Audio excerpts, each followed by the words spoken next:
Critical EDH, the quilted quicker picker-upper. I'm Eric.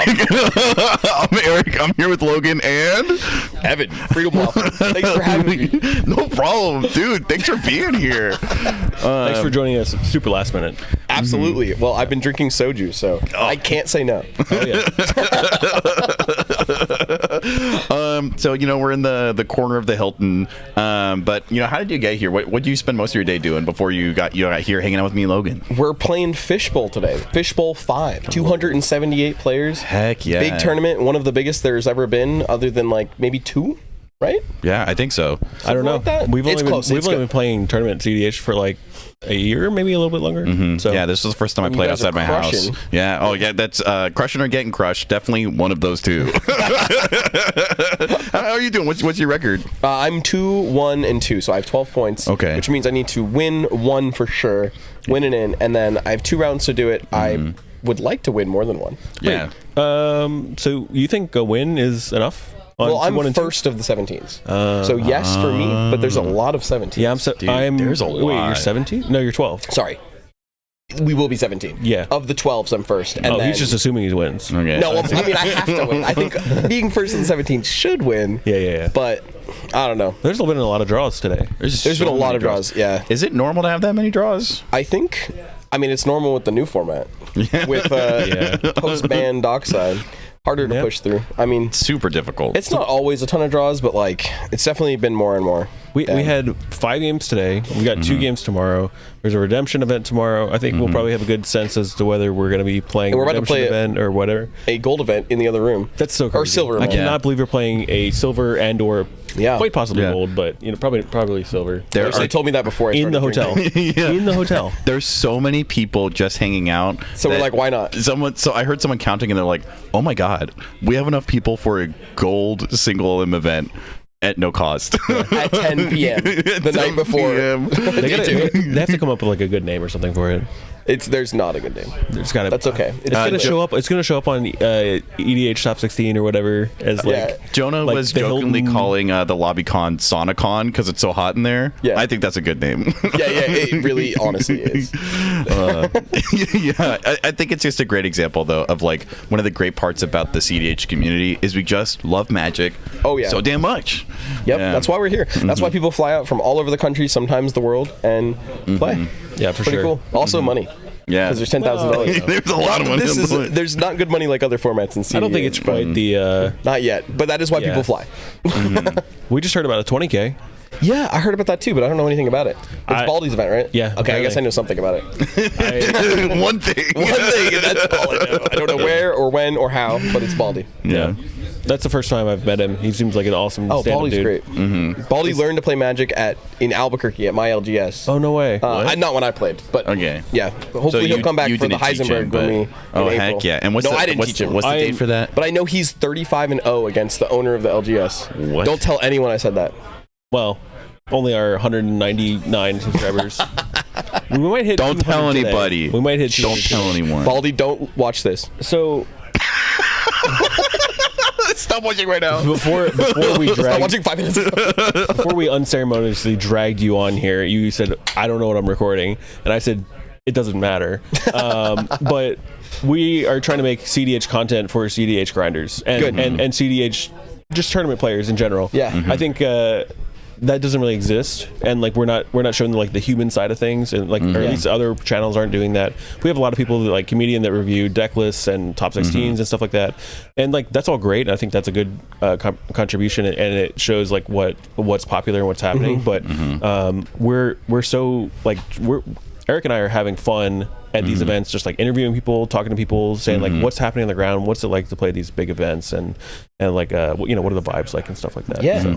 And I think is what you're getting at. You want content for players who are playing in a lot of tournaments and basically already have this level of understanding. Is that kind of what you're saying? For the most part, but we're trying to drag people into saying these events are friendly. They're not that scary. They're super fun. There's a whole experience here. Things like that. cEDH. I feel like cEDH has horror stories. Yeah. That circle around, especially in other formats. And honestly, cEDH is such a fun game. And just like anything else, you can have bad experiences. That happens. But every everyone I met today was just a blast to me. Oh, yeah, super. Blast to hang out with. So many laughs. It's always a good time. Like, Yep. yeah. I mean, yeah, you can clash with anyone, but it's usually a good time. Yeah, for sure. I think. I mean, we have almost 300 players here, and Yeah. I didn't really have any bad experiences. I had maybe a couple tense moments, but like that's the game. Tense moments that's good. Yeah. I'm Otherwise, what are you doing? Yeah. not worried about that at all. I think it communicates that people are invested. Yeah. And one of the things I like about cEDH is even though, like, especially in tournaments, Yeah. it might get a little bit more like emotionally intense. Once the game ends, Yeah. usually by the time the mats are off the table, so are all the intense emotions. Yes. And especially, you know, by the time rounds have wrapped up for the day, there's no bad blood between anyone, no ill will.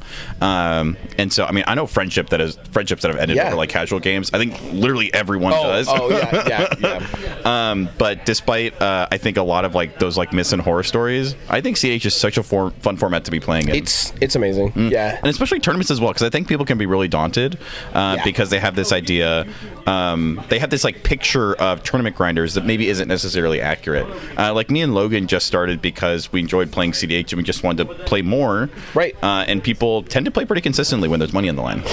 Yes. How did you kind of find yourself in cEDH? Yeah. Well, I started playing casual again. I've played Magic on and off, not consistently when I was younger. Okay. But I played when Kamigawa Neon Dynasty came out. Oh, heck Two weeks yeah. before that is when I got back into Magic. Nice. And I played EDH again. I found my old Rasputin Dreamweaver deck, put it back together. Still love that thing. Oh, let's go. And then I didn't play cEDH first.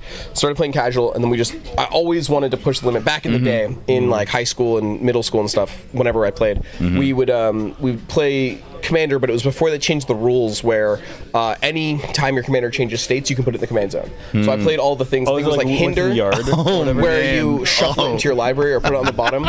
Yeah, I was that guy. I just wanted to break the rules. Right? Yeah. Like whatever. It's like, oh, how can I abuse this? And everyone in casual built. Now you're breaking the rules by having a Smothering Tithe in Kinnan somehow. Exactly.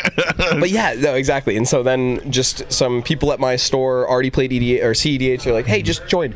And I was like, yeah, I'll try my Rasputin deck against these cEDH decks. You learn pretty fast. And I lost. Yeah. And then I was like, let's do it again. And I lost again. And again. And I kept losing. And that was really cool because I'm like, beforehand, it was like, you know, you're pushing the limits, and all of a sudden you find cEDH and you're like, wait, the limit is so much higher than I ever knew, and this is really fun. It's a whole other thing of like, there's a whole other world of exploration. And then started playing tournaments, played online tournaments a lot, and then randomly just did well, and then that's kind of like, that's it. Just once you get hooks, once you start doing well in a tournament, you're like, that's wait, so I can do this? true. And that was it. So we've been playing a lot at our locals and playing like the weeklies at like levels. You guys have a great scene. Oh, we're so lucky. We're trying to develop it. Like it's good, and like we got players like Min. He's sitting over there, Mr. Narset, throwing him under the bus. But we got tons of great players like him, Pigeon, Jason, and like. I feel like there's like 6 months ago there wasn't that cohesion. There's like a couple like it's growing groups like or whatever. Crazy. But I'm trying to tie people together. I'm trying to go like, hey, we should all travel to these tournaments together. Yes. We all met in LobbyCon. Like there was like 10 of us from Colorado here, and I'm like, this is the best. This is so so awesome. How is your like local scene looking right now? Like pretty good? It's really good. Actually, quick plug. We're doing a tournament in April 19th to 20th called the Heisenberg. So it's a 10K, 200 player event. We might increase the cap if we fill it up. But yeah, another 10K. That's sweet. And we're really excited about it. So I'm just volunteering with the LGS because they help me out. They give me duels when I want to travel to events that I don't have duels for. Oh yeah. They're just honestly great people. That's Tavern of Souls cool. Gaming. Anyways, but we've had a lot of players who have just been moving up, just like you guys have explained. Like same idea. One player here today, Magda player, Nick from our locals. we got to interview Nick. Yeah. Oh, you did. Yeah. Super cool guy. He's awesome, and he it used to be, you know, I would be able to like explain game state and like explain when there's a threat.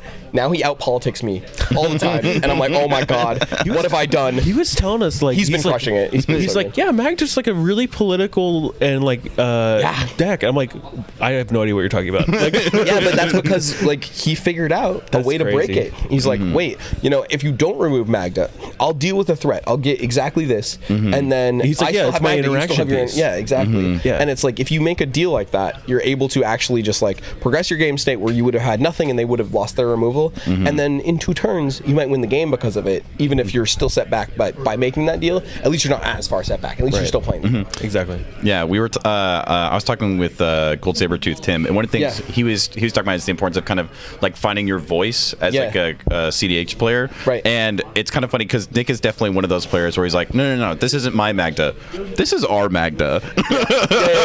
Exactly.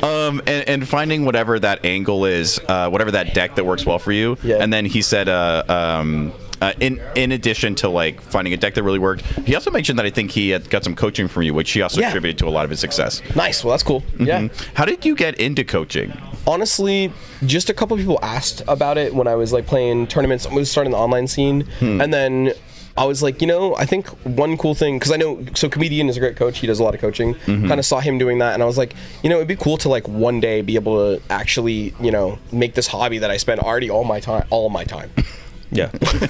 doing. It's a lot of time. It's a lot of time. Yeah, exactly. And so that's, I don't know. That's kind of it. And like, I'm just playing a lot of Magic, and I think I love to talk about Magic anyway. Yeah. And so I think it's really fun. So about coaching, like, I had somebody approach me for help with Glarb, and because like that's the deck I did well on. I've been playing it today, and I'm playing it tomorrow. Yeah. And like I feel super comfortable on it, but I also kind of felt like as a player, I can win games, I can do all this stuff, but I'm like, there's this sort of imposter syndrome of like, Jesus Christ, am I good enough to give this person advice? Like, how did you kind of approach or deal with that? Honestly, that's a really interesting question. That's a good question. Shout out to Memo. Oh yeah, I've interacted Memo's with him a bunch on Twitter. He's awesome. I love Memo. He's a great friend of mine. But honestly, I reached out to Memo because he's a coach too. Okay. And I was like, Memo, how do I do this? And he was amazing, and he just went over everything that he does in his coaching sessions. And I was like, I felt confident that I knew everything. What I was worried about was not being able to teach people properly, and I was like, I'm worried that I'm not going to give you like the knowledge that I feel comfortable with. I'm not comfortable sharing it necessarily. I might do it wrong. Okay. But then he laid it out really well and like walked me through the process, and then I started, and it was really smooth because I did way more preparation. I did so much just to make sure I didn't mess up, and then that was it. You seem like a pretty well sorted guy where you're like, if you're gonna do something, you do it like right. Yeah, because otherwise I don't want to be doing it. Yeah, you don't half-ass anything. Not that everything I do is right, but you like, I want to try yeah, at least. Exactly. Yeah, I think we're kind of the same way. Yeah.